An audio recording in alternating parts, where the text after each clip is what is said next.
और खासकर 14 अप्रैल हम आज संसद में उनके मूर्ति पे पुष्पांजलि की।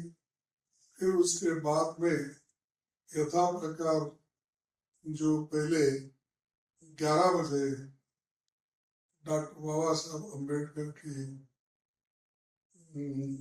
फोटो को सेंट्रल हॉल में पुष्पांजलि करते थे, लेकिन इस बार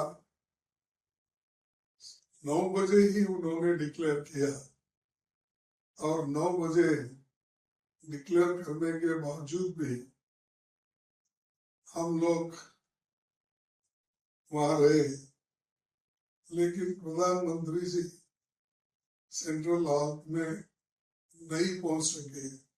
हालांकि उनके सहूलत के मुताबिक ही टाइम चेंज किया गया था।